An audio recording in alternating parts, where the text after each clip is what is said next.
The most venerable Bhagwan Mahavir, founder of the Jain religion, as well as his contemporary, Bhagwan Buddha, both of whom were completely God-realized, each in their separate teachings reflected the essential message of the Gita to people in folk languages. The soul alone is the truth, and self-realization may be attained with total restraining of the mind and senses. This is the essential message conveyed by the Gita. When Lord Buddha stated that the same essence alone is universal and eternal, he reinforced this essential teaching of the Gita.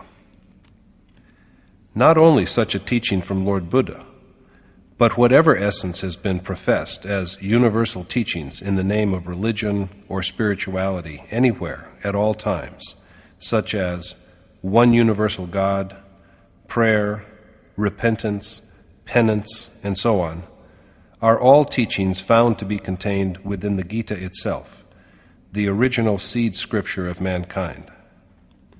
Here then, in Yatharth Gita, these same lessons, coming straight from the spoken words of Swami Sri Adgarananda, are being presented to the world at large in the form of audio cassettes, so that the whole human race can benefit from this universal wisdom.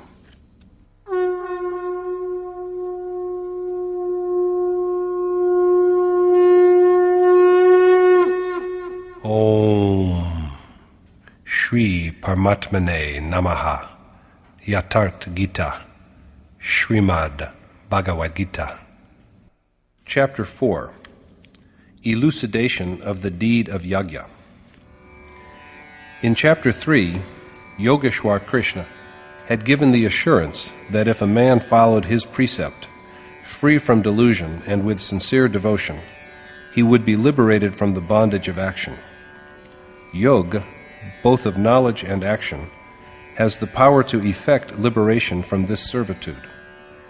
The idea of waging war is embodied in yoga. In the present chapter, he points out who the author of yoga is, as well as the stages by which this discipline has evolved.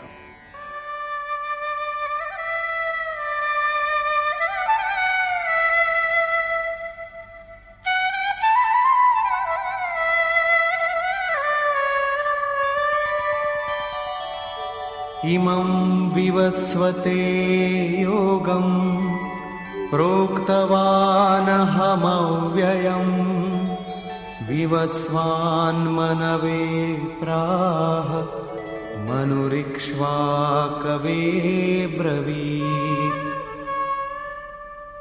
The Lord said, "It was I who taught the eternal yoga to the sun, Vivaswat, who then taught it to Manu, who taught it to Ikshwaku."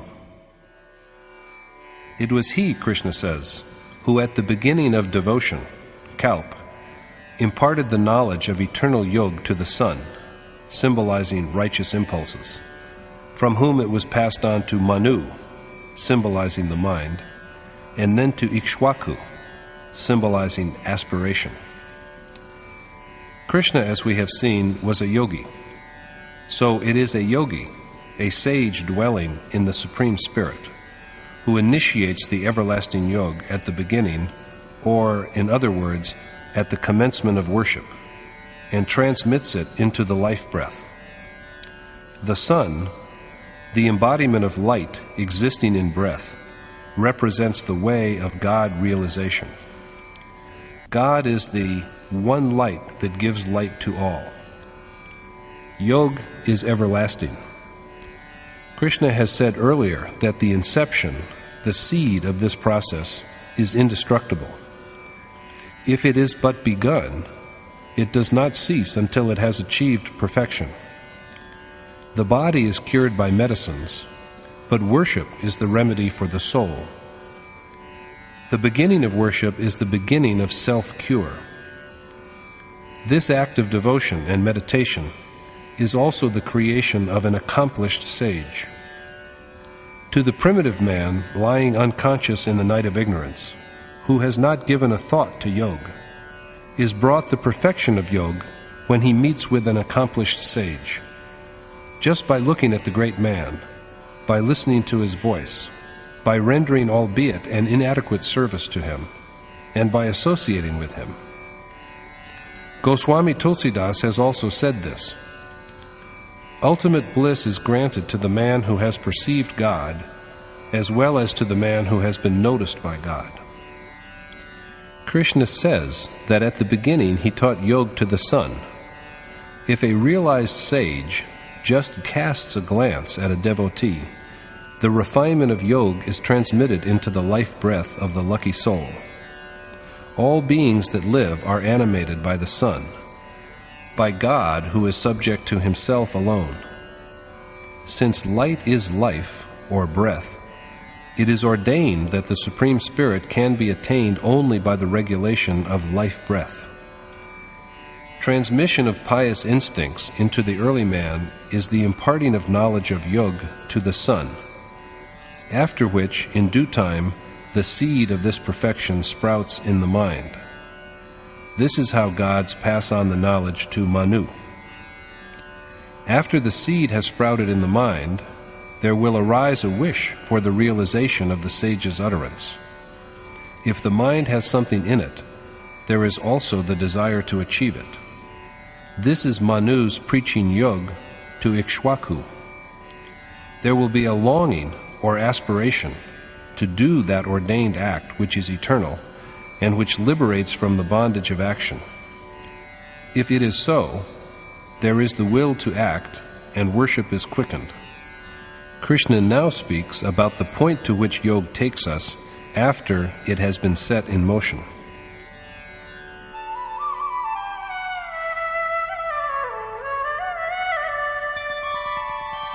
Evam parampara praptam imam rajarshayo viduh sakale neha mahata yogo nashtah parantapa.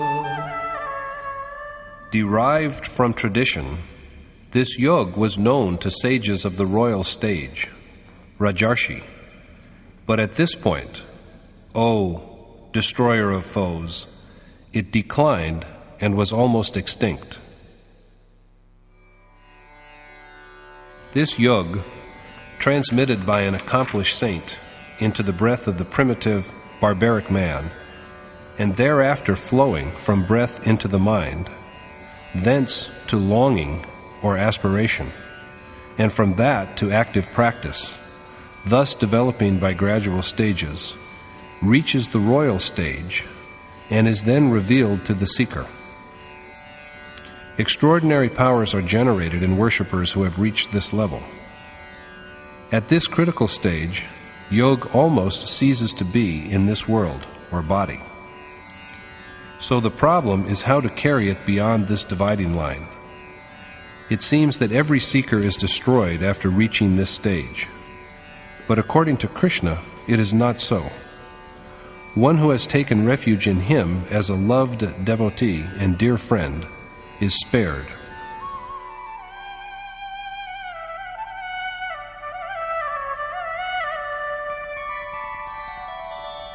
Sa evayam maya tedya yoga prokta puratanah bhaktosi me sakha cheti rahasyam yetaduttamam.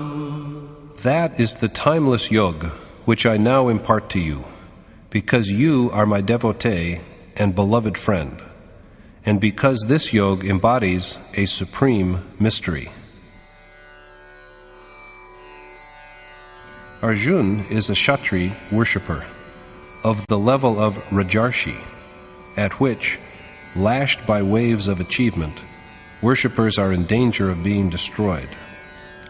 It is not that the beneficial nature of yoga is cancelled at this stage, but worshippers usually stumble after arriving at this point. That eternal and supremely mysterious yoga Krishna now imparts to Arjuna, because his disciple is in the same way on the brink of destruction. And he does this because Arjuna is devoted to him, single-mindedly reliant upon him, and a beloved friend. When the God we crave for, the accomplished sage, abides in the soul and begins to instruct him, only then does real worship begin. Here God and the accomplished sage, as prompters, are synonymous. If God descends into the heart at the level at which we stand, begins to check and guide, and support in case the worshipper stumbles, only then is the mind fully restrained. Unless God stands by as a charioteer, close to the soul as a prompter, there cannot be an adequate initiation to his path. Before this, the adorer is on trial. He has not yet achieved the state of true worship. My revered teacher, my God, used to say, "Ha! I had many a narrow escape, but God saved me. God taught me this, told me that." I sometimes asked, "Maharaji, does God also speak and talk?" Thereupon he would say, "Ho, God talks exactly like you and me, for hours, and without stopping." This made me sad, and I wondered how God speaks. This was an amazing revelation to me. After a while, Maharaji would say, "Why do you worry? God will also speak to you." Now I realize that every word of what he said is true. This is the sentiment of friendship that binds the individual soul with the cosmic spirit. When God begins to resolve doubts like a friend, only then can the worshipper cross the destructive stage safely. So far, Yogeshwar Krishna has dealt with the inception of yoga by a sage, the obstacles in its way, and the means of overcoming them. But Arjuna now asks him,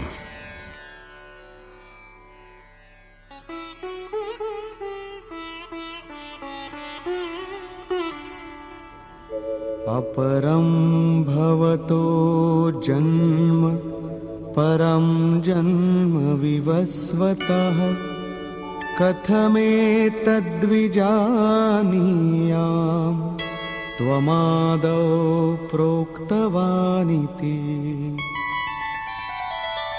Arjuna said, "Since Vivaswat, craving for God, was born in the distant antiquity, and your birth is only recent, how am I to believe that you had taught yoga to him?" Krishna has had a recent birth, in remembered time, whereas the breath of knowledge he claims to have transmitted to the sun, Vivaswat, belongs to the dark backyard and abyss of time, as is said. So how is Arjuna to believe that Krishna is the one who had enunciated yoga at the beginning? Krishna resolves the doubt thus.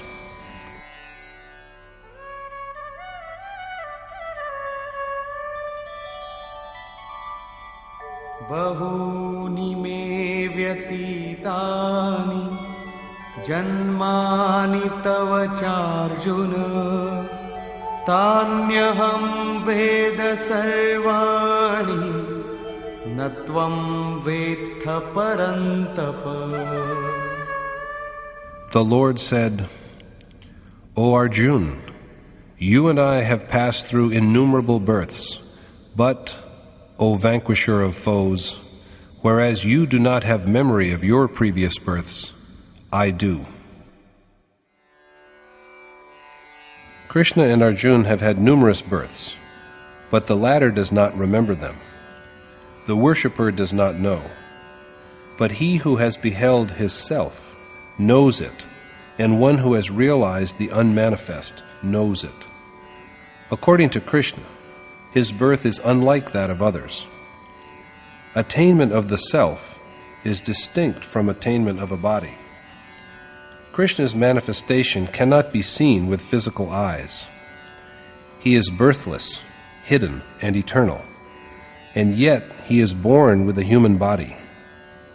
Therefore, they who preach that death of the physical body brings liberation offer but a false consolation. A soul realizes the ultimate essence while he is yet in his assumed human body. If there is even the slightest flaw, he has to undergo another birth. Till now, Arjuna has thought Krishna to be a mortal like him. That is why he speaks of his recent birth. Is Krishna like other bodies?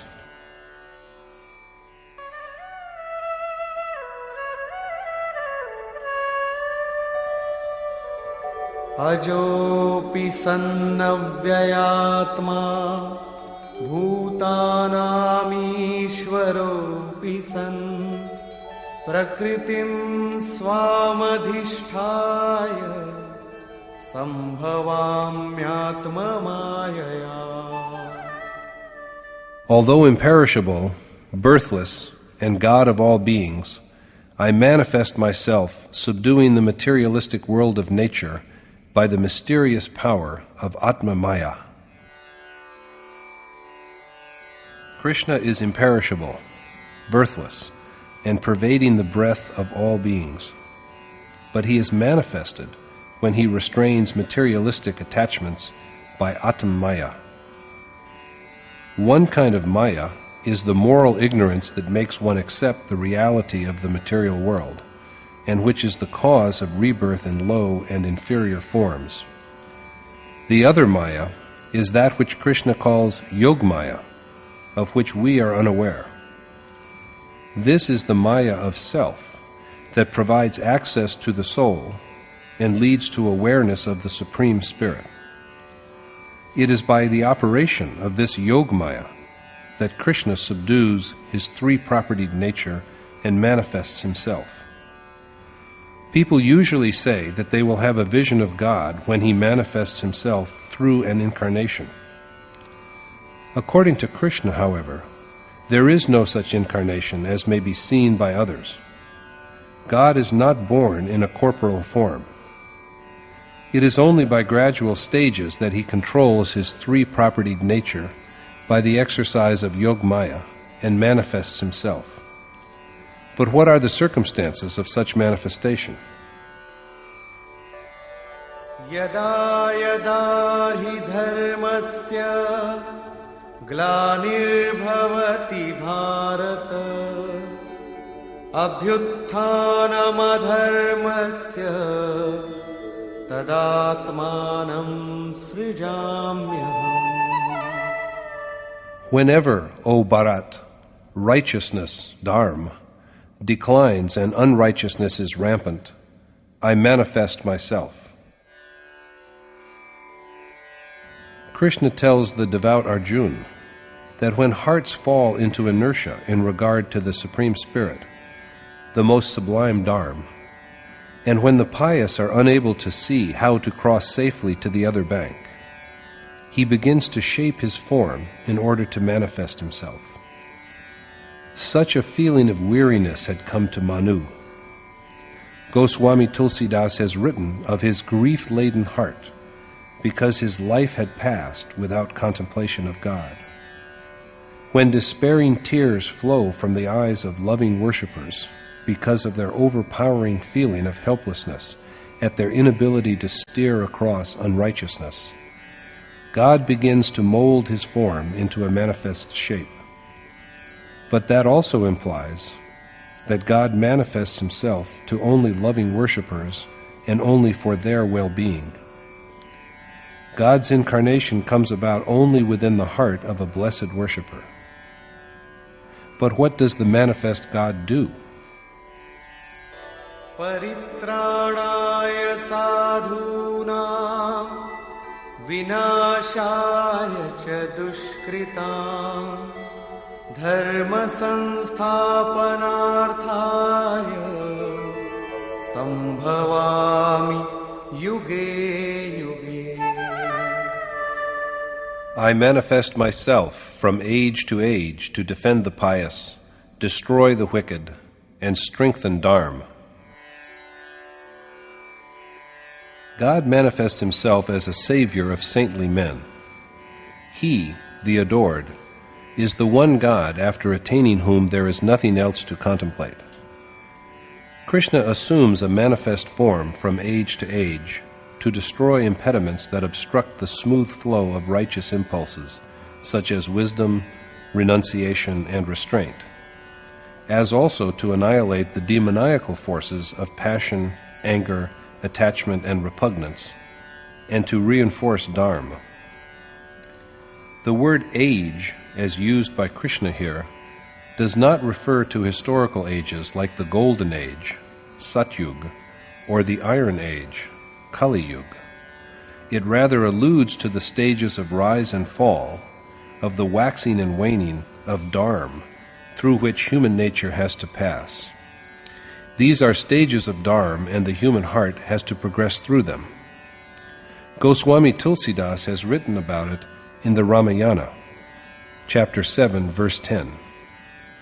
The stages of dharma undergo variation in every heart at all times, not because of ignorance, but because of the operation of the divine power of Maya. This is what has been named Atma Maya in the 6th verse of the chapter. Inspired by God, this knowledge is the one which makes the heart a veritable dwelling of God. But how can one know through which stage one is passing at the moment? When virtue and moral goodness, sattva, alone are active in the heart, when passion and ignorance have subsided, when all fears are stilled, when there is no feeling of repulsion, when there is the necessary strength to rest firmly on the signals that are received from the desired goal, when the mind is overflowing with happiness, then alone is one enabled to enter into the Golden Age. On the other hand, when the forces of darkness, tamas, combined with passion and moral blindness, rajas, are sweeping through, when there are animosities and conflicts all around, the worshipper is passing through the Iron Age, Kali Yuga. When there is predominance of ignorance and abundance of lethargy, slumber and procrastination, that is the stage of the Kali Yuga of Dharma. The man passing through this stage does not do his duty, even though he knows it. He knows what he is forbidden to do, and yet he does it. These stages of Dharma, of its ascent and descent, are determined by innate properties. These stages are the 4 ages, Yug, according to some, the 4 classes Varn, according to others, and the 4 levels of spiritual seeking, excellent, good, medium, and low, according to yet others. In all the stages, God stands by the worshipper. Nevertheless, there is a plenty of divine favor at the highest stage, whereas the assistance appears to be meager at the lower stages. So Krishna tells Arjuna that a worshipper who is earnestly devoted to his ultimate goal is a sage, but he can be saved only when the flow of divine impulses such as wisdom, renunciation, and self-restraint, which provide access to the object, is unimpeded. Similarly, doers of wicked deeds are not undone just by the destruction of their non-existent mortal bodies, because they will be reborn with the same wicked impressions, sanskar, that they had earned in the previous life, and do the same evil which they had done before.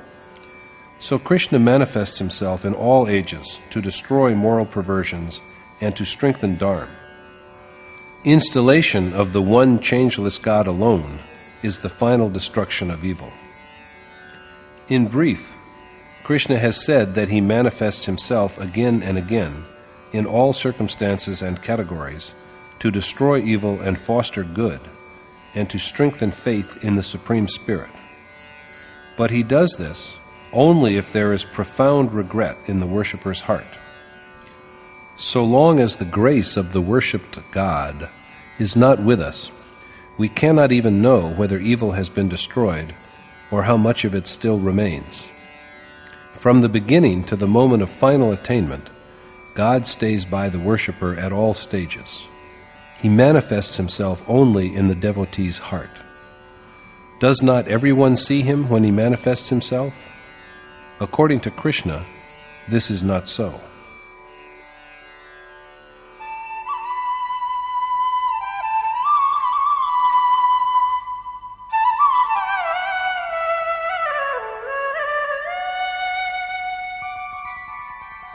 जन्म कर्म च मे दिव्यम् एवं यो वेत्ति तत्त्वतः त्यक्त्वा देहं पुनर्जन्म नैति मामेति सोऽर्जुन. He who has perceived the essence of my radiant incarnations and works, O Arjun, is never born again after discarding his body, but dwells in me. God's incarnation, his gradual manifestation through profound remorse, and his works, eradication of hindrances which generate evil, provision of the essentials of self-realization, and reinstatement of dharma, are not like the birth and deeds of mortals. Perceived only as abstractions, God's incarnation and operations cannot be seen with physical eyes. He cannot be measured by mind and wisdom. God, so inscrutable and mysterious, is perceptible only to him who has known the reality. Only he can view God's incarnation and works, and once he has made this direct perception, he is not born again, but dwells in Krishna. When seers alone can see God's incarnation and works, why do we have these crowds of hundreds of thousands of men awaiting the birth of God so that they can see him? Are we all seers? There are many who masquerade as sages, mainly by dressing as holy men, and who claim that they are incarnations, and whose agents resort to publicity to prove it. The credulous rush like sheep to have a view of these so-called God-men, but Krishna affirms that only men of perfection can see God. Now, who is this man we call a seer? Giving his verdict on the real and the false in chapter 2, Krishna told Arjuna that the unreal has no being, and that the real has never been non-existent in all time, past, present, and future. This has been the experience of seers, rather than of linguists or wealthy men. Now he reiterates that although God manifests himself, only perceivers of essence can see him. He has been united with the ultimate reality and become a seer. We do not become seers by learning to count the 5 or 25 elements. Krishna further says that the soul alone is the ultimate reality. When the soul is united with this universal spirit, he too becomes God. So only a man who has realized the self can see and comprehend God's manifestation. It is evident, therefore, that God manifests himself in a worshipper's heart. At the outset, the worshipper is not able to recognize the power which transmits signals to him. Who is showing him the way? But after he has perceived the truth of the Supreme Spirit, he begins to see and understand, and thereafter, when he discards the body, he is not reborn. Krishna has said that his manifestation is internal, obscure, and luminous, and that the one who sees his radiance becomes one with him. But instead of this, people have made his idols, which they worship, and they imagine that he dwells somewhere in heaven. But this is far from the truth. Krishna only means by this that if men do the ordained task, they will find that they too are radiant. What others have the potential to be, Krishna already is. He represents the possibilities of mankind, their future. The day we achieve perfection within ourselves, we will also be what Krishna is. We will be identical with him. Incarnation is never external. If a heart is brimming with love and adoration, there is a possibility of its experiencing the divine incarnation. All the same, Krishna provides solace to the common people by telling them that many have realized him by treading on the ordained path.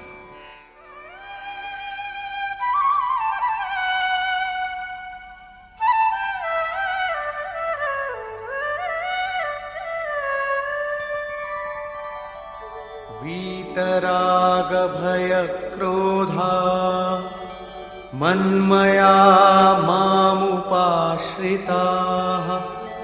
बहवो ज्ञानतपसा पूता मद्भावमागताः.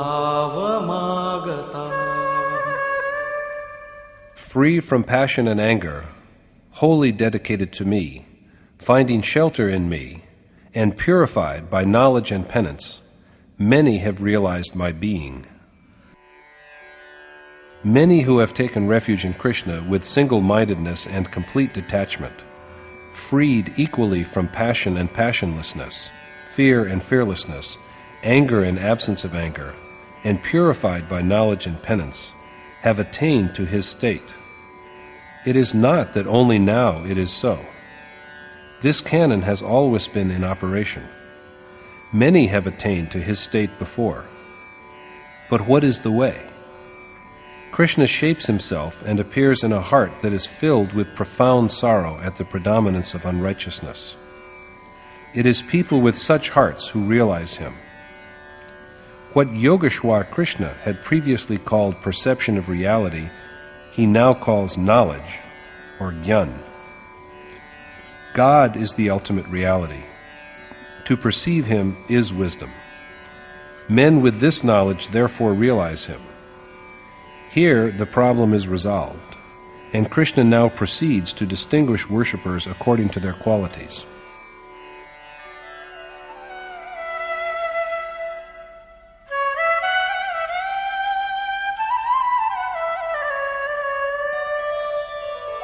ये यथा मां प्रपद्यन्ते तांस्तथैव भजाम्यहम् मम वर्त्मानुवर्तन्ते मनुष्याः पार्थ सर्वशः. O Parth, as men worship me, even so do I accept them, and knowing this, the wise follow me in every way. Krishna rewards his worshippers according to the nature of their devotion. He assists them in the same degree. It is the worshipper's dedication that is returned to him as grace. Knowing this secret, the righteous conduct themselves with single-mindedness according to the way laid down by him. They who are dear to him act according to his way. They do what he ordains them to do. God shows his favor by standing with the worshipper as a charioteer. He begins to walk along with the worshipper and manifest his glory. This is the form of his loving care. He stands up for the destruction of forces that generate wickedness and to protect righteous impulses that provide access to reality.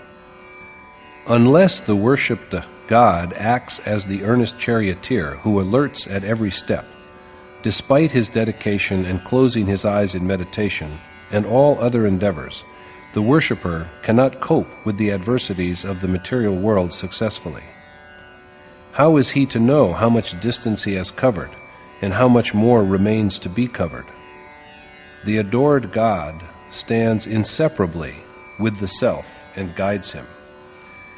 That he is now at this point, that he should do this and walk like that. Thus, the gulf of nature is gradually bridged, and, guiding the soul ahead by gradual steps, God at last enables him to merge into him. Worship and adoration have to be performed by the devotee, but the distance on the path which is covered by the devotee is only by God's grace. Knowing this, men who are pervaded by divine sentiment through and through follow Krishna's precept.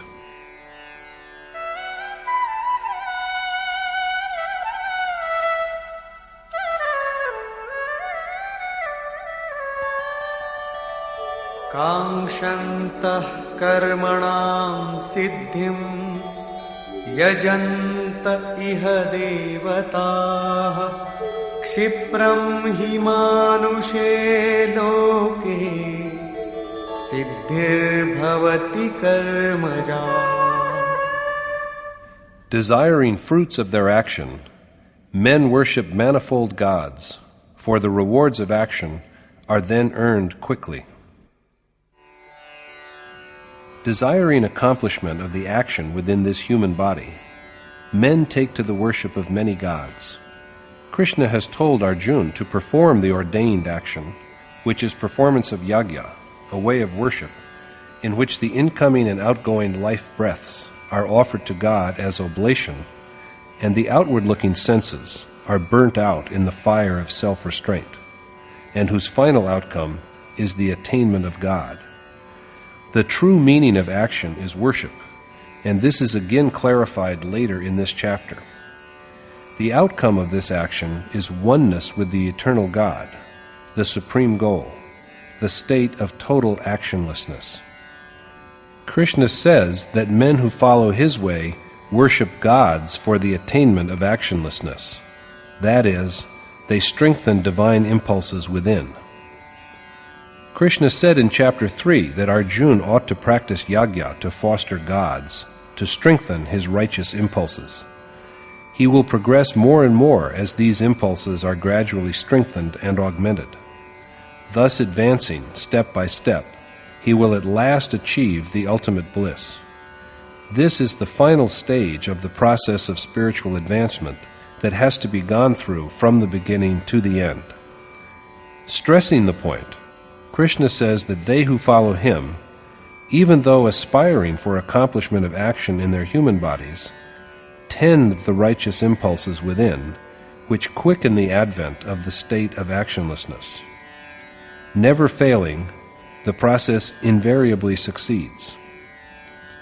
What, however, is the meaning of quickly or soon here? Is it that no sooner do we commence action than we are rewarded with the final achievement? According to Krishna, it is decreed that this height can be only gradually conquered, moving step by step. No one can leap across to the summit at once and bring about a miracle like the revelations that teachers of divinity nowadays claim for abstract meditation. Let us now see how it is.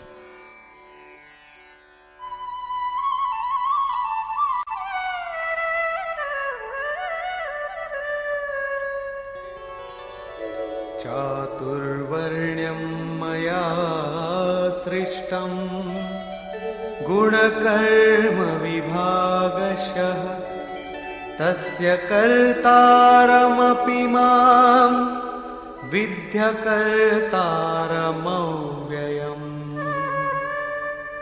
Although I have created the four classes, Varn, Brahman, Kshastri, Vaishya, and Shudra, according to innate properties and actions, know me, the immutable, as a non-doer.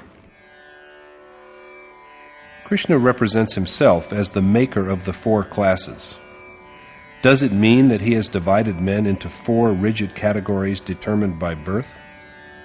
The truth is, rather, that he has divided actions into four classes on the basis of inherent properties. All the same, as he tells Arjuna, he, the imperishable God, is a non-agent and should be known as such. The innate property, gun, of a being or thing is a measure, a yardstick. If the dominant property is that of ignorance or darkness, tamas, it will result in an irresistible inclination to laziness, excessive sleep, wantonness, aversion to work, and compulsive addiction to evil, in spite of the realization that it is evil. How can worship commence in such a state? We sit and worship for 2 hours and we try to do it with the utmost earnestness, and yet we fail to secure even 10 minutes that are truly propitious. The body is still in quiet, but the mind, which should be really quiet, soars aloft, weaving webs of fancies. Waves upon waves of speculation toss it. Then why do we sit idly in the name of meditation and waste time? The only remedy at this stage is to dedicate ourselves to the service of wise men who dwell in the unmanifest and of those who have gone ahead of us on the path. This will subdue negative impressions and strengthen thoughts that are conducive to worship. Gradually, with the diminishing of forces of darkness and ignorance, there is the growing sway of the quality of rajas, and a partial awakening of the property of good and moral virtue, sattva, as well, because of which the worshipper's ability is elevated to the Vashya level. Then the same worshipper begins spontaneously to imbibe qualities such as control of the senses and to accumulate other virtuous impulses. Proceeding further on the path of action, he is endowed with the wealth of righteousness. The property of rajas now grows faint, and tamas is dormant. At this stage of development, the worshipper steps on to the Shastriya level.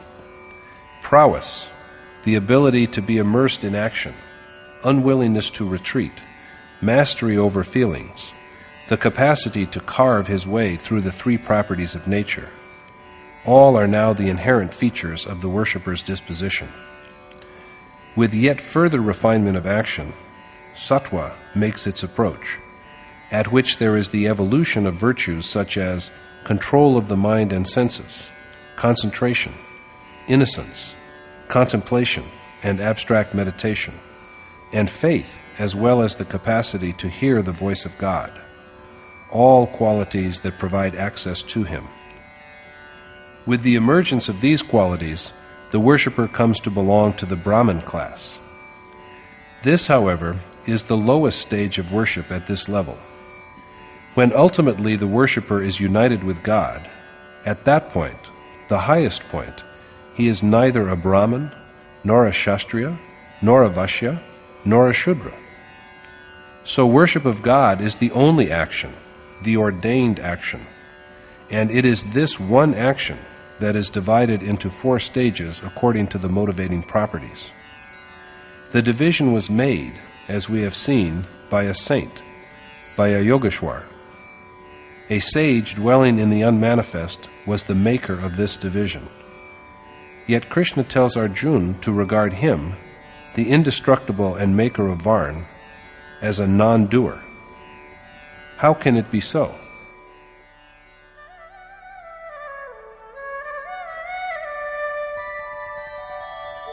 Namam karmani limpanti, name karma phale spriha, iti mam yobhijanati, karma bhirna sabadhyate.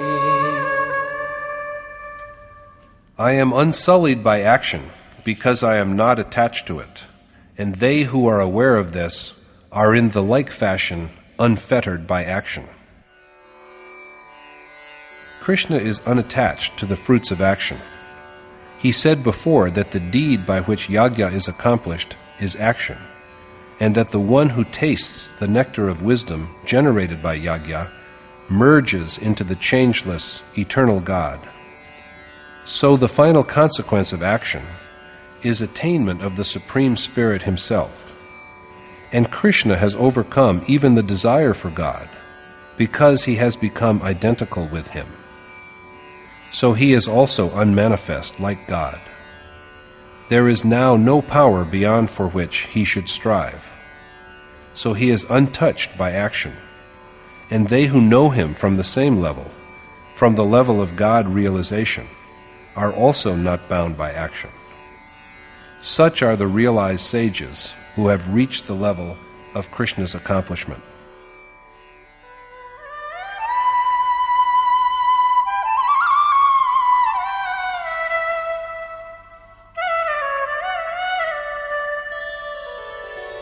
Evam gyatva kritam karma purvairapi mumukshubhi kuru karmaiva tasmat tvam purvaihi purvataram kritam.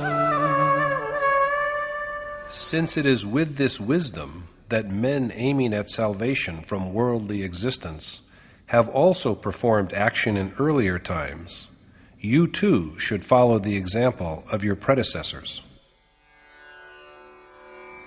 In the past, too, men desiring salvation had acted with the same realization, that the patterns of action are severed when, as the final outcome of his action, the doer is one with God, and when he is liberated from desire even for him.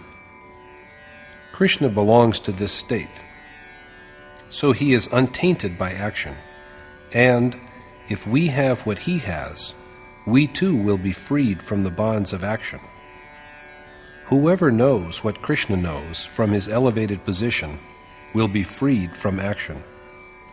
So whatever Krishna might have been, the unmanifest God or accomplished sage, his attainment is within the reach of all of us.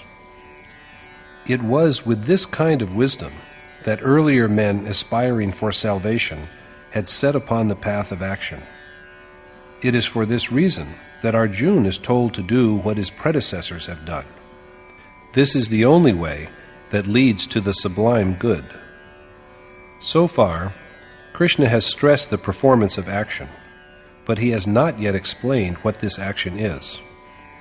He only mentioned it in chapter 2 and told Arjuna to listen to him on selfless action. He described its special features, one of which is that it gives protection against the terrible fear of birth and death. He then dwelt upon the precautions that have to be observed in its performance.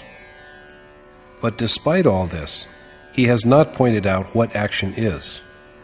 He later added in chapter 3 that whether one prefers the way of knowledge or the way of selfless action, action is a necessity in each case. One becomes neither wise by renouncing action, nor emancipated from action by just not undertaking it. They who suppress their organs of action with violence are just arrogant hypocrites. So Arjuna should act, restraining his senses with the mind. Krishna told him to do the ordained action, which is performance of yajna, to clarify the meaning of action. And now, in this chapter, he has told Arjuna that even scholars of great erudition are confounded by the problems of what action is and what actionlessness is. So it is important that action and actionlessness are understood well.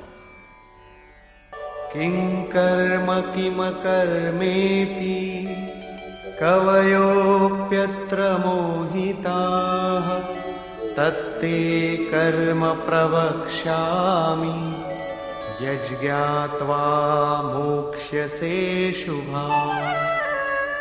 Even wise men are confused about the nature of action and actionlessness, and so I shall explain the meaning of action to you well, so that knowing it you may be emancipated from evil. What are action and the state in which there is no action? Even men of learning are confounded by these questions. So Krishna tells Arjuna that he is going to expound well the meaning of action to him, so that he can be freed from worldly bondage.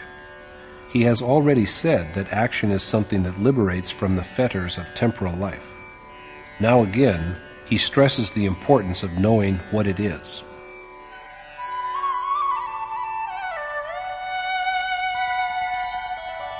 Karmano hyapi bodhavyam bodhavyam cha vikarmanah akarmanascha bodhavyam gahana karmano gatihi.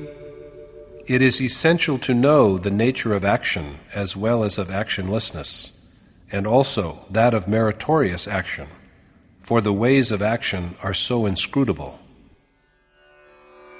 It is of the utmost importance to know what action is and what actionlessness is, as also the action which is free from all doubt and ignorance, and which is undertaken by men of wisdom who have renounced all worldly desire and attachment.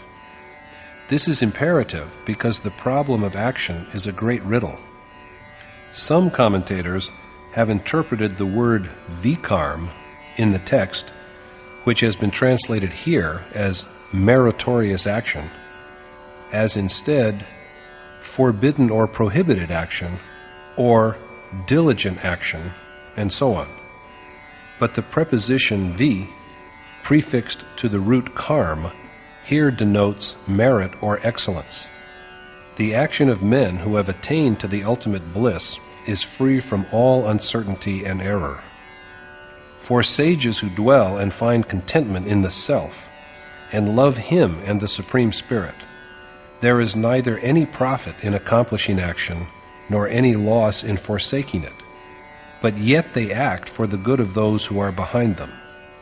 Such action is pure, and it is free from all doubt and ignorance. We have just seen meritorious action, so we are now left with action and actionlessness. They are explained in the next verse, and if we do not understand the distinction between the two here, we will perhaps never understand it.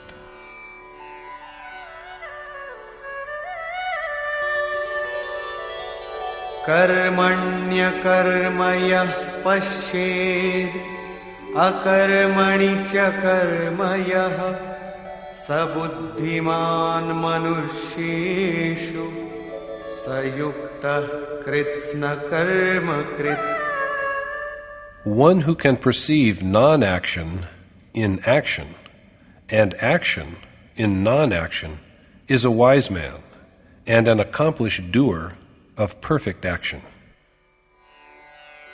Action means worship, and the accomplished doer is one who sees non-action in action, that is, who contemplates God and yet believes simultaneously that rather than being the doer, he has only been prompted to action by his inherent properties. Only when this ability to see non-action has been mastered and the continuity of action is unbroken, should one believe that action is proceeding in the right direction. The man with this insight is a wise man, verily a yogi, endowed with the means by which the individual soul is united with the Supreme Spirit, and a doer of perfect action. There is not even the slightest error in his performance of action. But before we come to the next verse, let us recall briefly, for the sake of better understanding, what Krishna has said about action and yajna so far. What is usually done in the name of action, he has said, is not action. Action is a prescribed undertaking, the performance of yajna. Whatever else is done besides this is not action. According to Krishna, anything apart from this that is done is worldly bondage rather than action. From what Krishna has spoken about the nature of yajna, it is evident that it is a particular mode of worship which guides the devotee to the adored God and effects his dissolution in him. For the performance of this yajna, one has to subdue the senses, control the mind, and augment pious impulses. Concluding this part of the argument, Krishna said that many yogis depend upon serenity of breath during silent recitation of the deity's name by restraining the life winds, in which state there is neither internal volition nor coming into the mind of any desire from the external environment. In such a state of total restraint of the mind, when even the restrained mind itself is dissolved, the worshipper merges into the changeless, eternal God. This is yajna, the performance of which is action. Therefore, the true meaning of action is worship. It means divine adoration and practice of yoga. And this is what is treated at length later in the chapter under review.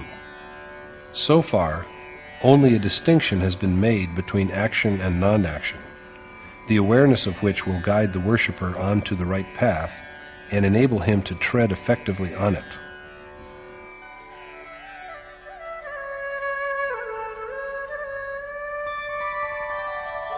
यस्य सर्वे समारम्भाः कामसङ्कल्पवर्जिताः ज्ञानाग्निदग्धकर्माणम् तमाहुः पंडितं बुधाः.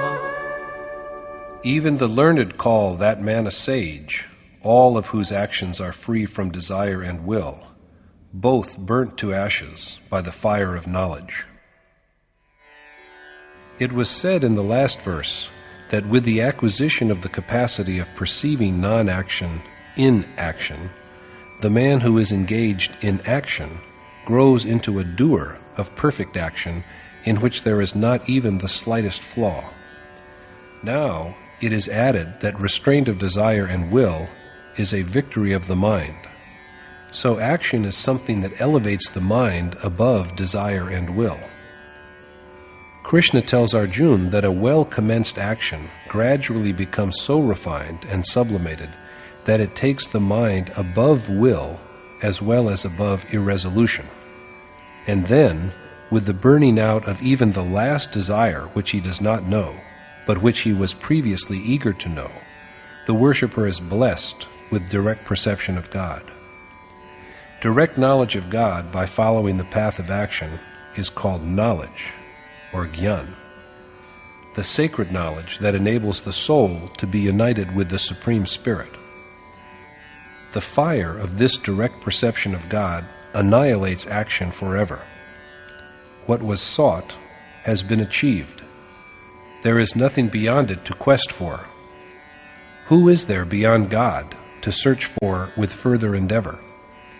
So with the attainment of this wisdom, the need for action comes to an end. Rightly have sages called men with such wisdom Pandit, men of profound erudition. Their learning is perfect. But what does such a saint do? How does he live? Krishna now illumines his way of life.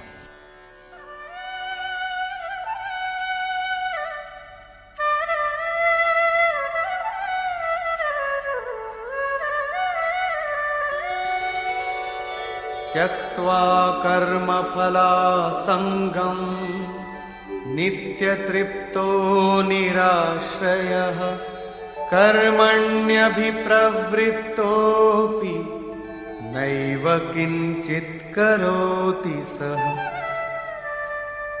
Independent of the world, ever contented, and renouncing all attachment to action as well as its fruits, such a man is free from action even while he is engaged in it. Declining to rest upon objects of the world, utterly contented with dwelling in the eternal God, and discarding not only desire for the fruits of action, but even attachment to God, because now he is not removed from him. This sage is a non-doer, even while he is diligently employed in the performance of action.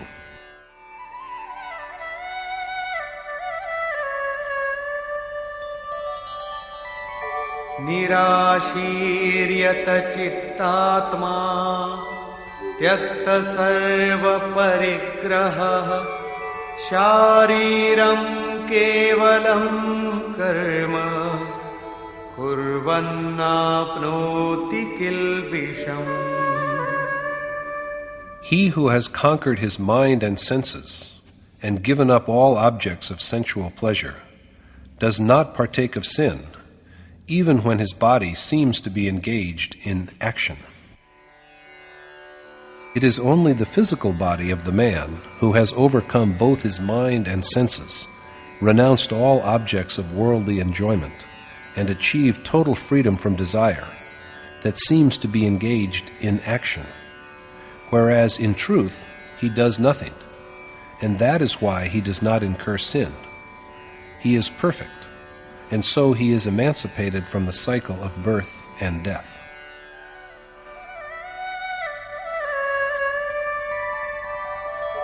यदृच्छालाभसन्तुष्टो द्वन्द्वातीतो विमत्सरः समः सिद्धावसिद्धौ च कृत्वापि न निबध्यते. Contented with what comes to him unsought, he who is indifferent to happiness and sorrow, free from envy, and even-minded in success and failure, is a man of equanimity, unenslaved by action, even when he performs it. When a man is contented with whatever comes to him, without being desired or asked for, indifferent to happiness and sorrow, and love and animosity, free from any negative feeling, and abiding with equanimity in attainment and unattainment. He is not fettered by action, even though he appears to be engaged in it. Since the goal he had aimed at is now achieved, and it will not ever desert him, he is freed from the terror of defeat. Looking alike at achievement and non-achievement, this man acts, but without infatuation. And what he does is nothing other than yajna, the act of supreme sacrifice. Reiterating the concept, Krishna adds,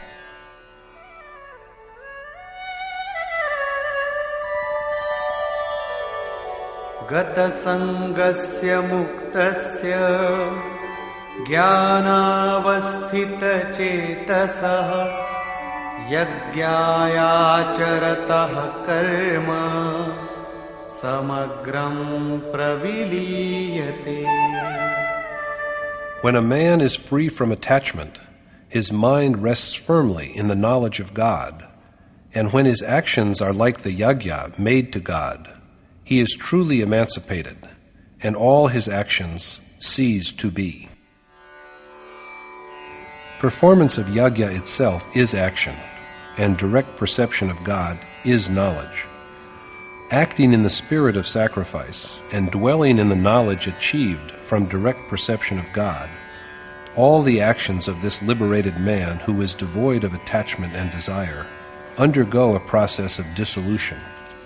Now his actions are of no consequence to the worshipper, because God, the goal he has striven for, is no longer away from him. Now, what other fruit will grow from a fruit?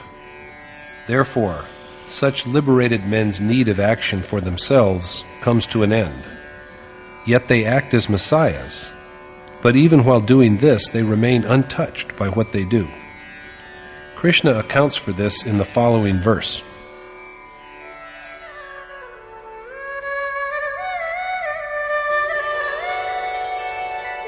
Brahmarpanam brahmahavihi brahmagno brahmanahutam brahmaiva tena gantavyam brahma karma samadhina.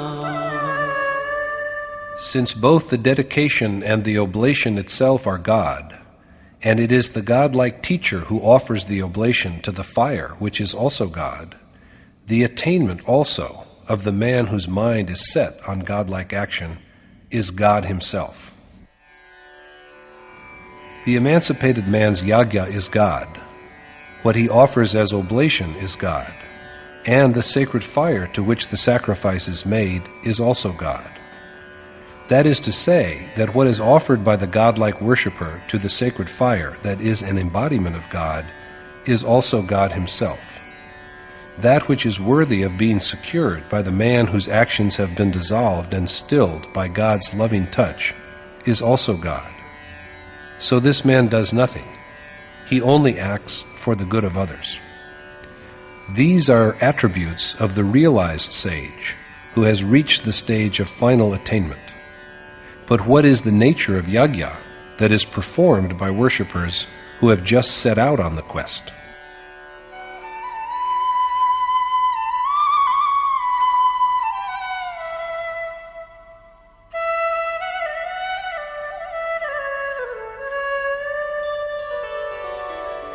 Daivamevapare yajñam yoginah paryupasate brahmagnavapare yajñam yajñenaivopajuhvati. Some yogi perform yajna to foster divine impulses, whereas some other yogi offer the sacrifice of yajna to a seer who is the fire of God. In the last verse, Krishna portrayed the sacrifice made by sages who have made their abode in the Supreme Spirit. But he now depicts the yajna performed by worshippers who wish to be initiated into yoga. These novices undertake sincere performance of yajna to gods to foster them. That is, they strengthen and augment divine impulses in the heart. Here, it is useful to remember how Brahma had directed mankind to foster gods, that is, to foster divine impulses in the heart, by yajna. The more virtues there are cultivated and garnered in the heart, the more the worshipper advances towards the ultimate excellence until at last he attains it. The novice worshipper's yajna is thus aimed at strengthening the forces of righteousness in his heart. A detailed account of the divine treasure of righteousness is given in the first 3 verses of chapter 16. Righteous impulses lie dormant in all of us, and it is an important duty to cherish and wake them up.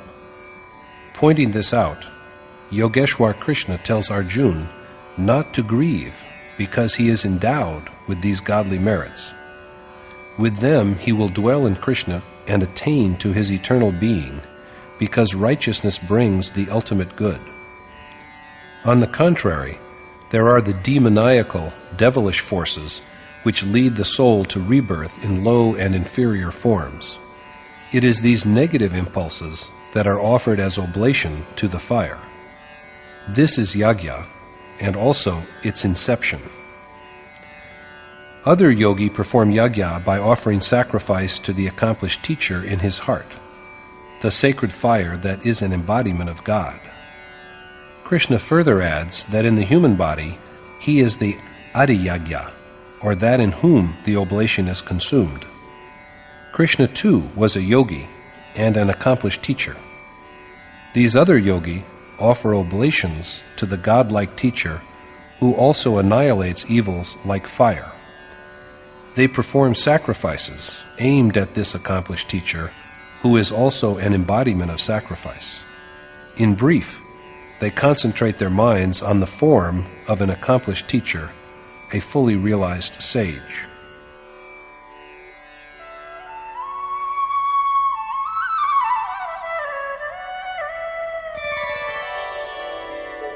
श्रोत्रादीनीन्द्रियाण्यन्ये संयमाग्निषु जुह्वति शब्दादीन् विषयानन्य इन्द्रियाग्निषु जुह्वति. While some offer their hearing and other senses as sacrifice to the fire of self-restraint, others offer speech and other sense objects to the fire of the senses. Yet other yogi offer all their senses of action, ear, eye, skin, tongue, and nose, to the fire of self-control. That is, they subdue their senses by withdrawing them from their objects. There is no real fire in this case. As everything cast into fire is reduced to ashes, even so, the fire of restraint destroys the outward-looking senses. There are then yogi who offer all their senses of perception, sound, touch, form, taste, and smell, to the fire of the senses. They sublimate their desires and thus turn them into effective means for achievement of the supreme goal. After all, the worshipper has to carry on his task in this world itself, assaulted all the while by good as well as evil utterances of people around him. No sooner than he hears words that arouse passion, however, he sublimates them into the feeling of renunciation, and thus burns them in the fire of the senses. It happened so once with Arjuna himself. He was engaged in contemplation when all of a sudden his ears were thrilled by lilting melody. When he looked up, he saw Urvashi, the heavenly courtesan, standing before him. All the other men were enthralled by her sensual charm, but Arjuna saw her with filial sentiment as mother. The voluptuous music thus grew faint in his mind and was buried in his senses. Here we have the fire of the senses. Just as objects put into fire are burnt out, sensual forms, sight, taste, smell, touch, and sound, are bereft of their power to distract the worshipper when they are transformed and shaped in accordance with the requirements of his goal. Having no longer any interest in sense perceptions, the worshipper does not now assimilate them. Words like other, apre, and anye, in the verses under discussion, represent different states of the same worshipper. They are the varying, high and low, states of mind of the same worshipper, rather than different forms of yajna.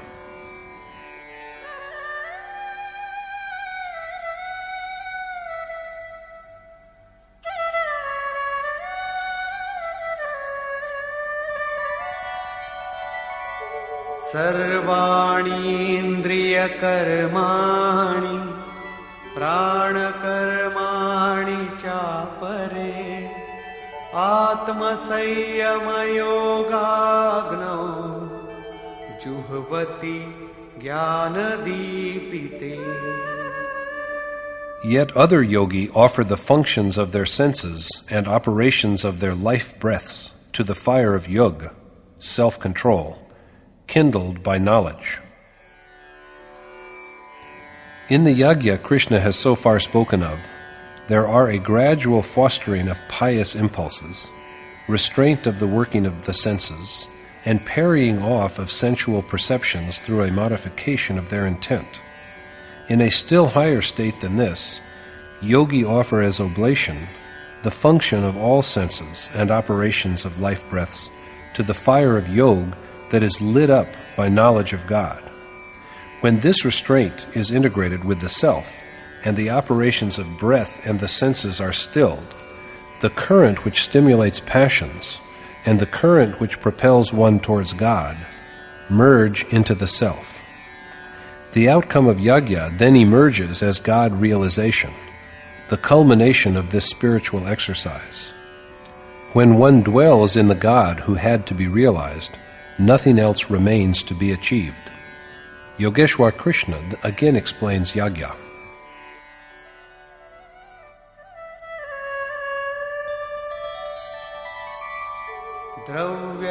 द्रव्ययज्ञास्तपो यज्ञा योगयज्ञास्तथा परे स्वाध्यायज्ञानयज्ञाश्च यतयः संशितव्रताः. Just as many perform yajna by making material gifts in service of the world, some other men perform yajna through physical mortification. Some perform the sacrifice of yoga, and yet others who practice severe austerities perform yajna through the study of scriptures. There are many who make sacrifice of wealth. They contribute riches to the service of saints. Krishna accepts whatever gifts are offered to him with devotion, and he is a benefactor of those who make these gifts. This is the yajna of wealth or riches. To serve every man, to bring those who have strayed back to the right path by contributing wealth to the cause, is the sacrifice of riches. These sacrifices have the capability to nullify the natural sanskars. Some men mortify their senses through penances for the observance of their dharma. In other words, their sacrifice, made according to their inherent properties, is penance, humiliation of the body, and it belongs to the stage between the lowest and highest levels of yajna. Wanting inadequate knowledge of the path that leads to God, the Shudra worshipper who is just setting out on the way of worship undergoes penance by rendering service. The Vaishya by acquisition of divine riches, the Kshatriya by demolishing passions and anger, and the Brahmin with his ability to be united with God. All of them have to toil alike.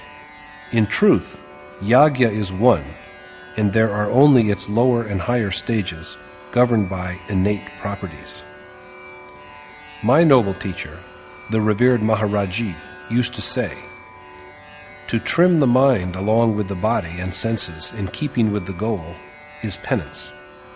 They tend to digress from the goal, but have to be pulled back and applied to it. There are many who practice the yajna of yoga. Yoga is the joining of the soul, wandering amidst nature, with God who is beyond nature. A clear definition of yoga is found in the 23rd verse of chapter 6. Usually, the meeting of two objects is yoga. But is it yoga if a pen meets paper or a dish meets a table? Of course not, because both are made of the same 5 elements. They are one, not two. Nature and the self, by contrast, are two entities, distinct from each other. There is yoga when the nature-based soul meets the identical God, and when nature is dissolved in the soul. This is the true yoga. So there are many who resort to a strict practice of restraint because it is conducive to this union. The practitioners of the yoga of sacrifice, yajna, and they who are given to severe austerities keep in view their own self and perform the yajna of knowledge. Here, non-violent but severe austerities, such as restraint, religious observance, the appropriate posture of sitting, serenity of breath, withholding of the mind along with physical organs, retention meditation, and perfect absorption of thought in the Supreme Spirit, are indicated as the eightfold features of yoga. There are many who undertake self-study because they aim at self-knowledge. Reading books is but the first step to self-knowledge, for in the true sense, it is derived only from contemplation of the self, which brings about attainment of God, and the final outcome of which is knowledge or intuitive perception. Krishna now points out what is done for this yajna of knowledge or contemplation of the self.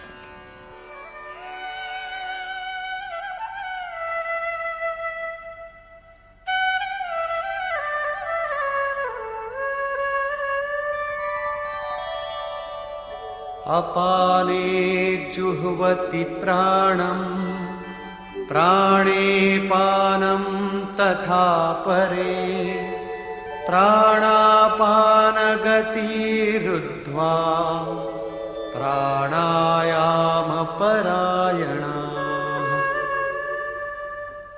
As some offer their exhalation to inhalation, others offer their inhaled breath to the exhaled breath, while yet others practice serenity of breath by regulating their incoming and outgoing breath. Meditators on the self sacrifice the vital air to apan, and similarly apan to pran. Going even higher than this, other yogi restrain all life winds and take refuge in the regulation of breath, pranayam. That which Krishna calls pran-apan, Mahatma Buddha has named anapan. This is what he has also described as shwas-prashwas, inhaling and exhaling. Pran is the breath that is inhaled, whereas apan is the breath which moves out. Sages have found by experience that along with breath, we also imbibe desires from the surrounding environment, and similarly transmit waves of inner pious as well as impious thoughts with our exhalations. Non-assimilation of any desire from an external source is the offering of pran as oblation, whereas suppression of all inner desires is the sacrifice of apan. So there is generation of neither internal desire nor grief because of thoughts of the external world. So when both pran and apan are properly balanced, breath is regulated. This is pranayam, the serenity of breath. This is the state in which the mind is supreme, for restraint of breath is the same as restraint of mind. Every accomplished sage has taken up this subject, and there is mention of it in the Ved. This is what the revered Maharaji also used to say. According to him, the one name is recited at 4 levels: Bhaikhari, Madhyama, Pashyanti, and Para. Bhaikhari is that which is manifest and audible. The name is pronounced in such a way that we, as well as other men sitting around us, may hear it. Madhyama is muttering the name at a medium pitch, so that the worshipper alone, but not even the man sitting beside, may hear it. This articulation is made within the throat. There is thus the gradual generation of an unbroken stream of harmony. When worship is yet more refined, the stage is reached when the worshipper develops the capacity to visualize the name.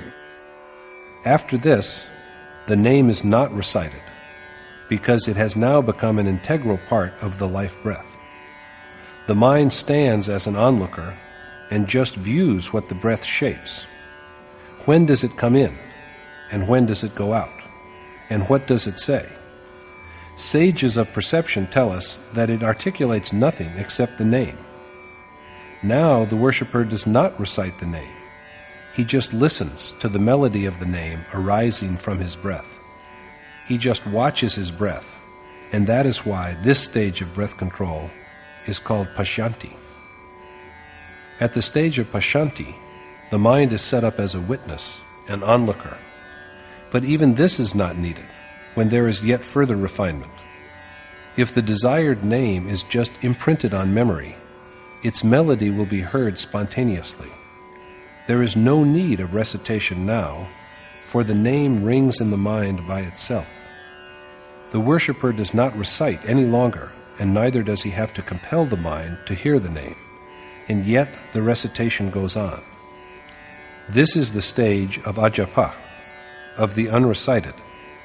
It will be a mistake to think, however, that this stage is reached without commencing the process of recitation. If it has not been initiated, there will be nothing like ajapa. Ajapa means that recitation which does not desert us, even though we do not recite. If only memory of the name is firmly set up in the mind, recitation begins to flow through it like a perennial stream. This spontaneous recitation is named ajapa, and this is the recitation by transcendental articulation, parvani. It takes one to God, who is the essence beyond nature. There is no variation in speech after this, for after providing a view of God, it is dissolved in Him. This is why it is called para. The mind is linked with the breath. That is the state of victory of the mind when the eye is set on the breath, when the name is incorporated into the breath, and no desire of the external world can enter into the worshipper.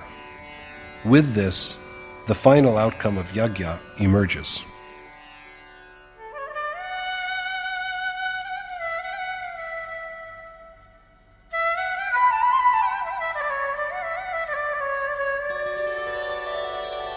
अपरे नियताहाराः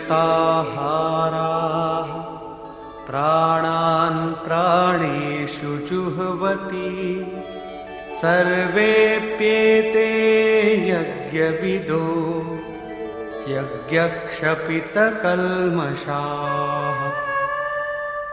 Yet others who subsist on strictly regulated breath and offer their breath to breath and life to life are all knowers of yajna, and the sins of all who have known yajna are destroyed. They who partake of restricted food offer as oblation their breath to breath, life to life. My noble teacher, the revered Maharaji, used to say that the food, posture of sitting, and sleep of a yogi should be steady. Regulation of food and pleasure is a necessity. Many yogi who observe such discipline renounce their breath to breath, concentrating on inhalations and paying no heed to exhalations. With each incoming breath, they hear Om. Thus men whose sins have been destroyed by yajna are men of true knowledge. Krishna now speaks of the outcome of yajna.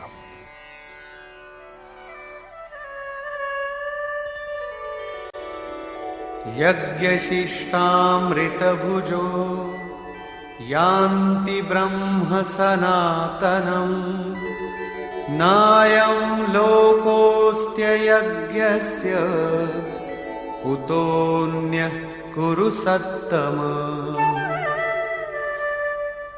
O Arjun, the best of Kuru, the yogi who have tasted the nectar flowing from yajna, attain to the eternal Supreme God.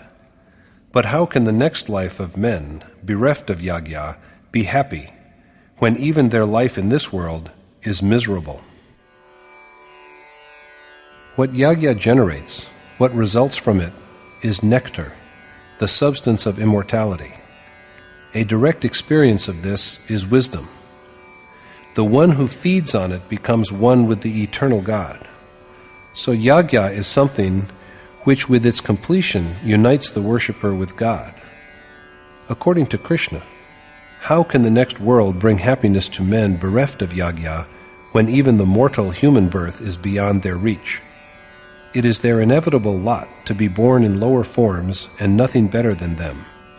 So the observance of yagya is a necessity.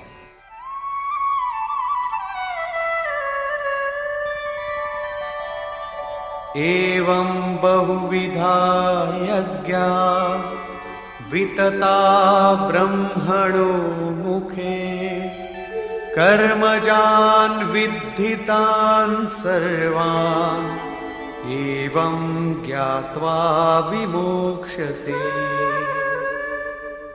Many such yagya are laid down by the Ved, but they all germinate and grow from the ordained action.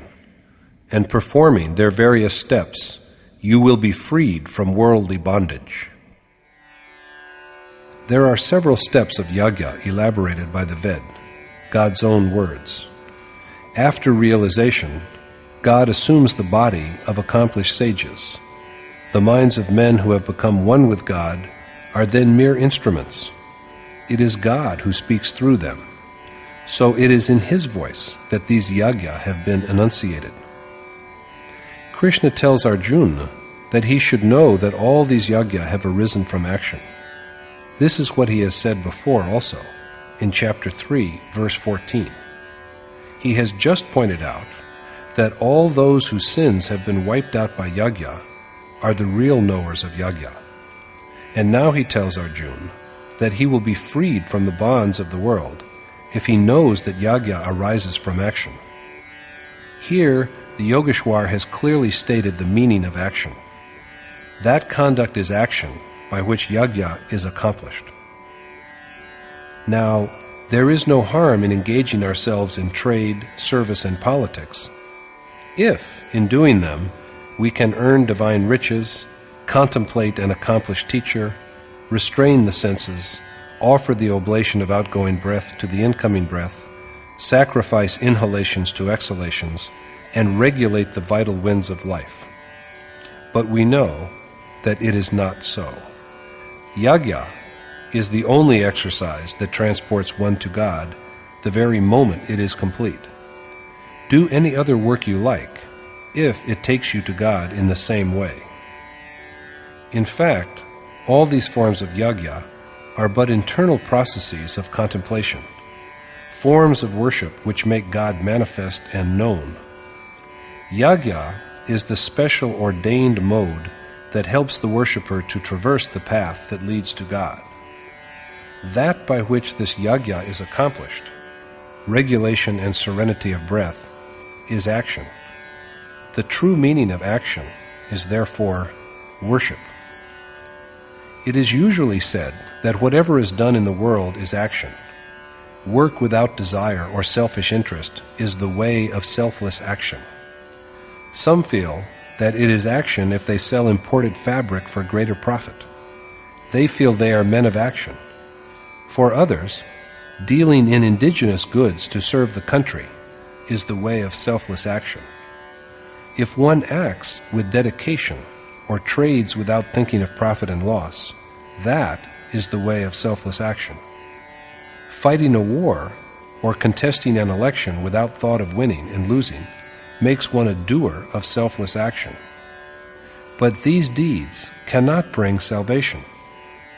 Krishna has said categorically that the ordained action is only one, and he has told Arjuna to do it. The performance of yagya is action, and yagya is sacrifice of breath, restraint of the senses, contemplation of the Supreme Spirit, the accomplished teacher, who symbolizes yagya, and finally, regulation and serenity of breath. This is the stage of mind's conquest. The world is nothing but an extension of mind. In Krishna's words, the transient world is conquered right here, upon this bank and shoal of time, by men who have achieved even-mindedness. But what is the relation between such equanimity of mind and subjugation of the world? If the world itself is conquered, where does one halt? According to Krishna, God is flawless and impartial, and unaffected by passion, and so is the mind of the man who has secured knowledge. So the two become one. In brief, the world is an expanded form of the mind. So the mutable world is the object that has to be offered as a sacrifice. When the mind is perfectly controlled, there is also perfect control over the world. The outcome of yajna appears clearly when the mind is fully restrained. The nectar of knowledge that is generated by yajna takes the man who has tasted it to the immortal God. This is witnessed by all sages who have realized God. It is not that worshippers of different schools perform yajna in different ways. The different forms cited in the Gita are only the higher and lower states of the same worship. That by which this yajna begins to be done is action. There is not a single verse in the entire Gita which defends or approves of worldly enterprise as a way to the realization of God. Usually, for the performance of yajna, people build an altar, light a fire on it, and, intoning swaha, cast barley grains and oil seeds into the sacred fire. Is this, we may ask, not yajna? Krishna has this to say about it.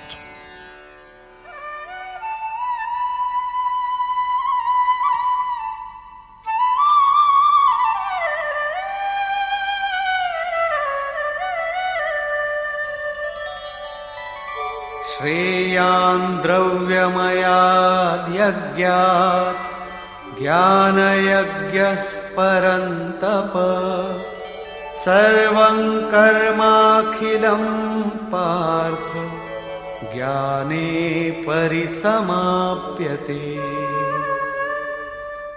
Sacrifice through wisdom is, O Parantap, in every way superior to sacrifices made with material objects. Because, O Part, all action ceases in knowledge, their culmination.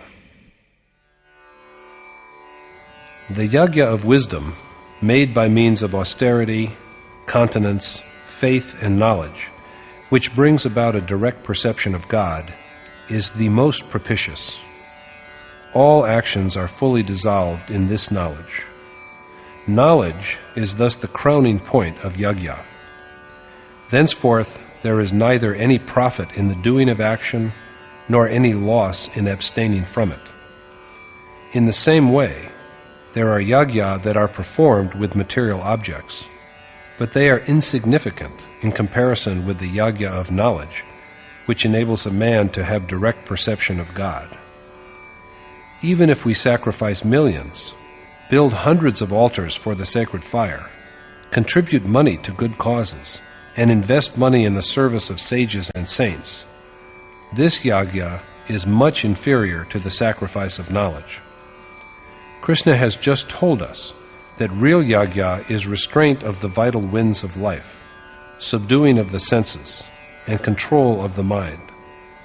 From where can we learn its mode? Krishna's pronouncement is that it can be had from only one source, namely, the sage who has known the reality. Tadviddhi pranipatena pariprashnena sevaya upadekshanti te jnanam jnaninas tattvadarshina. Obtain that knowledge from sages through reverence, inquiry, and innocent solicitation, and the sages who are aware of reality will initiate you into it. So Arjuna is advised to approach seers with reverence, self-surrender, and humility, to be instructed in true knowledge through devoted service and guileless curiosity. These seers will enlighten him on it. The ability to acquire this knowledge comes only with a wholly dedicated service. They are seers who enable us to have direct perception of God. They know the mode of yajna, and they will teach it to Arjuna. Had the war been external, what need was there of a seer? Is not Arjuna standing directly before the Lord? Then why does Krishna ask him to go to a seer? In truth, the meaning of Krishna, who was a yogi, indeed a yogeshwar, is that today the worshipper is with him, but he may be confused in the future when he is no longer present to guide him.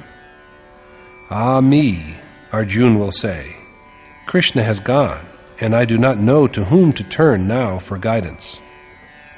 That is why Krishna tells Arjuna categorically that he should approach seers who will instruct him in true knowledge. Yajñātvā na punarmoham evam yasyasi pandava yena bhutanyasheshena drakshasyatmanyatho mayi. Knowing which, O son of Pandu, you will never again be a prey like this to attachment, and equipped with this knowledge, you will see all beings within yourself and then within me. After acquiring this knowledge from sages, Arjuna will be rid of all attachment. Possessed of this knowledge, he will perceive all beings in his self. That is, he will see the extension of the same self everywhere, and only then can he become one with God. Thus, the means of attaining to that God is the sage who has perceived reality.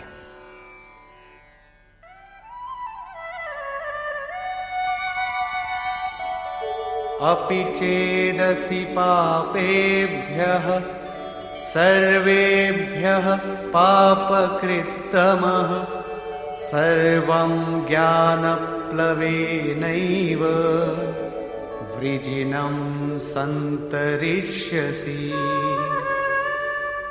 Even if you are the most heinous sinner, the ark of knowledge will carry you safely across all evils.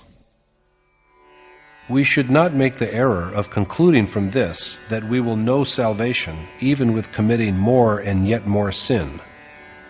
Krishna rather intends to say by this that we should not be under the mistaken impression that we are such great sinners that there cannot be salvation for us. So this is Krishna's message of hope and courage to Arjuna and to everybody, that despite being the doer of sins greater than the sins of all sinners, he will sail across sins successfully by the ark of knowledge acquired from seers. Thus,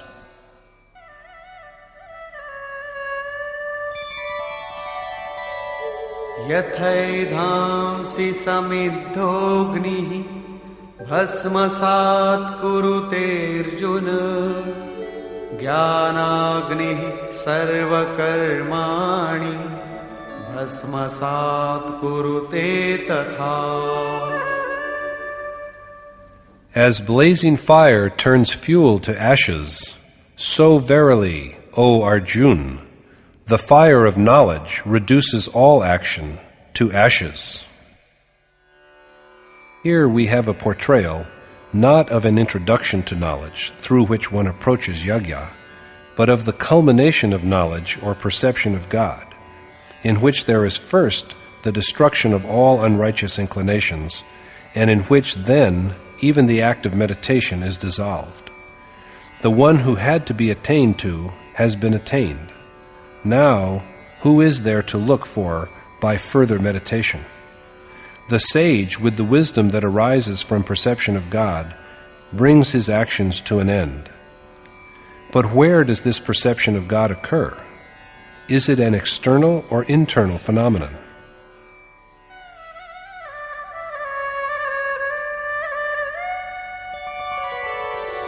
नहि ज्ञानेन सदृशं पवित्रमिह विद्यते तत्स्वयं योगसंसिद्धः कालेनात्मनि विन्दति. Doubtlessly nothing in the world is more purifying than this knowledge, and your heart will realize it spontaneously when you have attained to perfection on the way of action. Nothing in this world purifies as this knowledge does, and this knowledge will be manifest to the doer alone, not to anyone else, when his practice of yoga has reached maturity, not at its inception, not in the middle, not externally, but within his heart, within his self. What is the required ability for this knowledge? In the words of the Yogeshwar,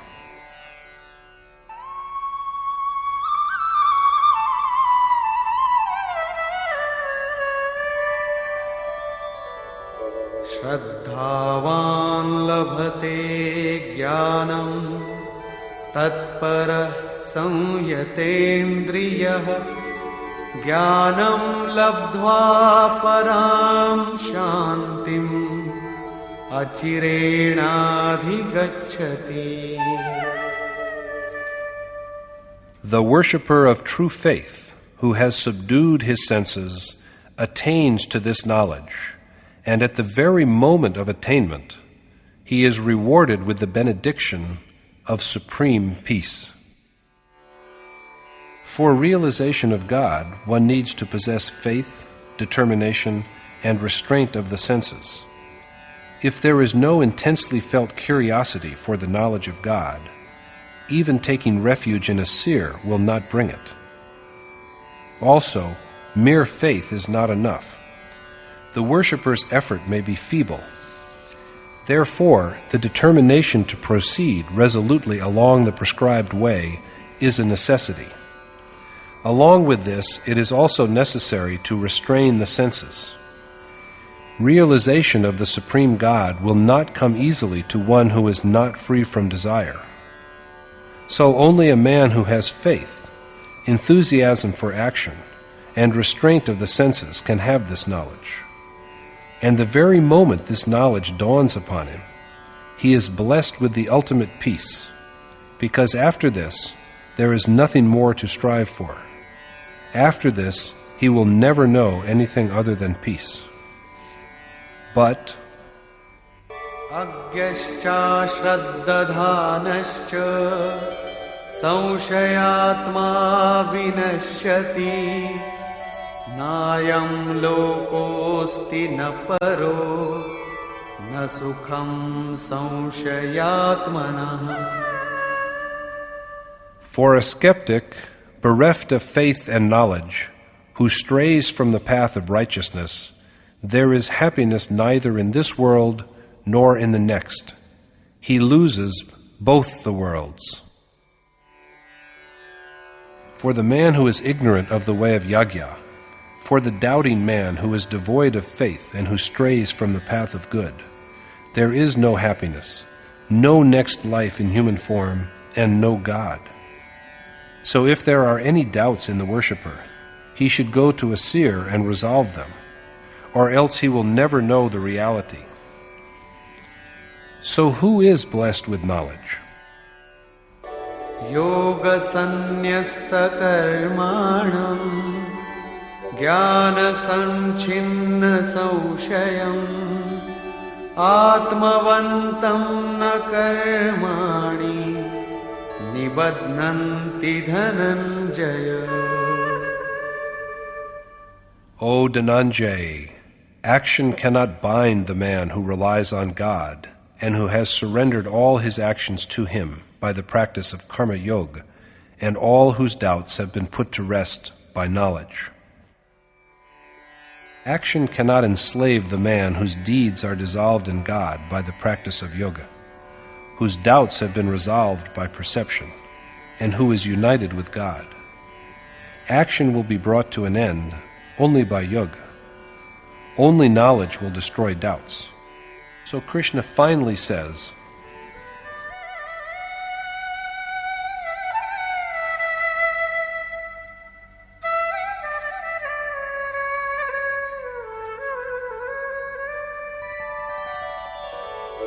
तस्मादज्ञानसम्भूतम् हृत्स्थं ज्ञानासिनात्मनः चित्वैनं संशयं योगम् आतिष्ठोत्तिष्ठ Bharat.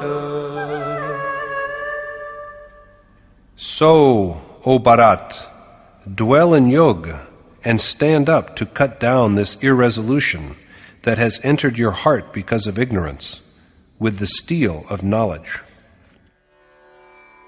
Arjuna has to fight, but the enemy, irresolution, is within his own heart, not outside. When we proceed on the way of devotion and contemplation, it is but natural that feelings of doubt and passion will arise as obstacles before us. These enemies launch a fearful assault. To fight them and overcome them, through the destruction of uncertainties by the practice of the ordained yajna, is the war that Arjuna has to wage, and the result of this war for him will be absolute peace and victory, after which there is no possibility of defeat. Conclusion. At the outset of the chapter, Krishna says that he had imparted knowledge of yoga to Vivaswat in the beginning. Vivaswat taught it to Manu, and Manu to Ikshwaku, and thus the knowledge evolved to the state of Rajas. The teacher who had imparted this knowledge was Krishna, or in other words, one who is birthless and unmanifest. A realized sage also is birthless and unmanifest. His body is but an abode in which he dwells. It is God himself who speaks through his voice. It is by some such sage that yoga is imparted. Even a glance of such a sage irradiates one's life breath with the effulgence of self-realization. Possessing the light it sends forth, the sun symbolizes the ever-luminous God who resides in, as well as expresses himself through, breath. Imparting the knowledge of yajna to the sun stands for awakening of the divine life that lies dormant and unperceived in every human heart. Transmitted to breath, this light is hallowed into a sacred discipline. In due course, it enters the mind as a resolve. Realization of the significance of Krishna's utterance to Vivaswat gives rise to a hankering for achieving it, and yoga is then transformed into action. The point in hand needs further elaboration. Vivaswat, Manu, and Ikshwaku are symbolic primogenitors of mankind. Vivaswat represents the unenlightened primitive man without spiritual awakening. It is a sage who sows the seeds of devotion in this man. There then comes into being a desire for God that arises in the mind, which is Manu in microcosm. The mind transforms the aspiration into an acute craving, which is embodied as Ikshwaku, and the process of changing it into practice is speeded up. After having gone through the first two stages, when the worshipper is endowed with divine impulses, the yearning for God enters upon the third stage, when yoga becomes known and begins to manifest its glory. This is indeed a stage fraught with risk, for yoga is now on the brink of destruction. But they who are loved devotees and dear friends are provided with succor by sages like Krishna. When Arjuna refers to his recent birth, Krishna points out that although unmanifest, imperishable, birthless, and pervading all beings, he yet manifests himself by Atamaya and by subduing by his yoga his nature with its three properties. What then does he do after manifesting himself? Since the beginning, he has undergone one incarnation after another to protect that which is fit for accomplishment, as well as to destroy forces which give rise to evils and to strengthen the godlike Dharma. His birth and acts are of a metaphysical nature, and only a seer can perceive them.